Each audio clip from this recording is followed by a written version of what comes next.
Sobre a possibilidade de se colocar na Constituição brasileira as agências reguladoras, seu papel institucional, suas funções e atribuições. Não é, apesar de parecer uma ideia nova, ela não é totalmente nova, porque a previsão de criação de órgão regulador já veio da Constituição Federal desde as emendas dos anos 90. A realidade das agências e dos setores regulados, ela já está aí para completar 30 anos. Então, as agências existem, funcionam, têm suas atribuições e suas execuções. Claro que é uma discussão, é um debate se há algum ganho ou não em constitucionalizar o papel das agências e tê-las previstas expressamente no texto constitucional, mas de qualquer forma a natureza jurídica das agências está ligada à esfera administrativa, né? São entidades, né, de Estado, algumas de governo, a maioria de Estado, pertencente à administração indireta, né? Por que eu digo isso? Porque o controle judicial é inafastável e, portanto, como as agências são entidades de cunho administrativo, de natureza de decisão administrativa, sempre vai haver a possibilidade de uma revisão judicial dessas decisões.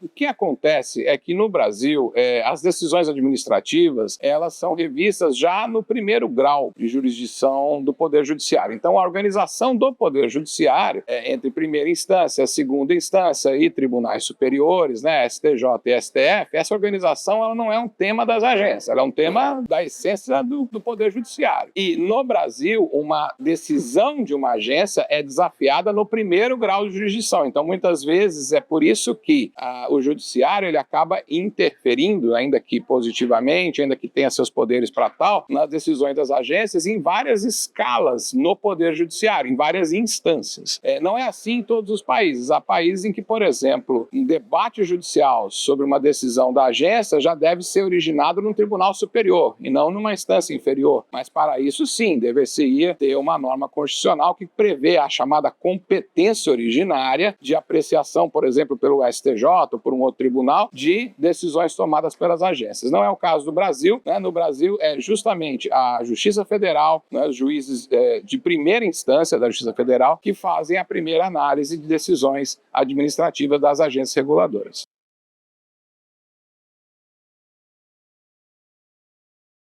Olha, o fenômeno das agências, como eu disse, tem 30 anos, né? Ainda que você possa considerar que o Banco Central tem um papel regulatório e o Banco Central existe há muito mais que 30 anos, né? Outros órgãos também, a própria SUSEP. Fato é que, com esse nome de agências, tem 30 anos, né? E o que se verificou ao longo dessas 3 décadas foi um aumento da revisão judicial. Então, a gente não tem um número certo, um número exato, mas com certeza se 10, 20% das decisões das agências eram revistas no judiciário, esse número hoje pode chegar, talvez, dependendo da agência, a 40%, 50%, ou até passar de 50%. Então, acaba que é possível imaginar que, se nada for feito, o debate regulatório possa sair das agências em algum momento e se tornar um debate do Poder Judiciário. Em última análise, o sistema permite isso e considera, inclusive, que isso seja convencional, saudável e de acordo com a Constituição atual.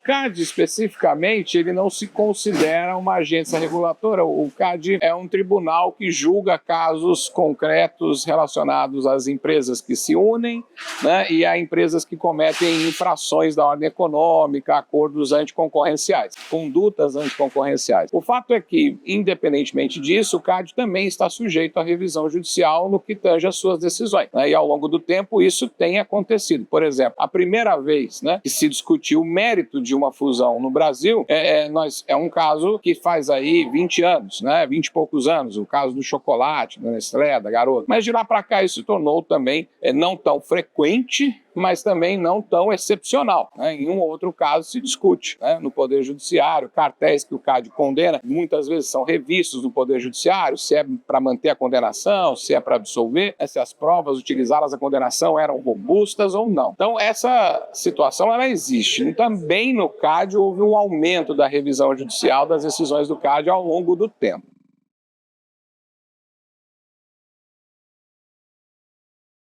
Sim, o CAD é considerado no mundo o CAD, né, a Agência Antitruste Brasileira, um órgão de excelência, né? Nós temos uma nota 4,5 de 5 pontos possíveis e apenas 6 agências antitruste no mundo têm essa nota. Tá? Então, assim, a atuação do CAD ela é bastante elogiada e suficiente para as necessidades do Brasil, né? Independentemente de nós estarmos sempre buscando aperfeiçoar e, de uma forma ou de outra, buscar mais previsibilidade, mais constância na nossa atuação. Eu acho que, de uma forma ou de outra, o Brasil vai bem de agência antitruste, no caso do nosso tribunal, o CAD.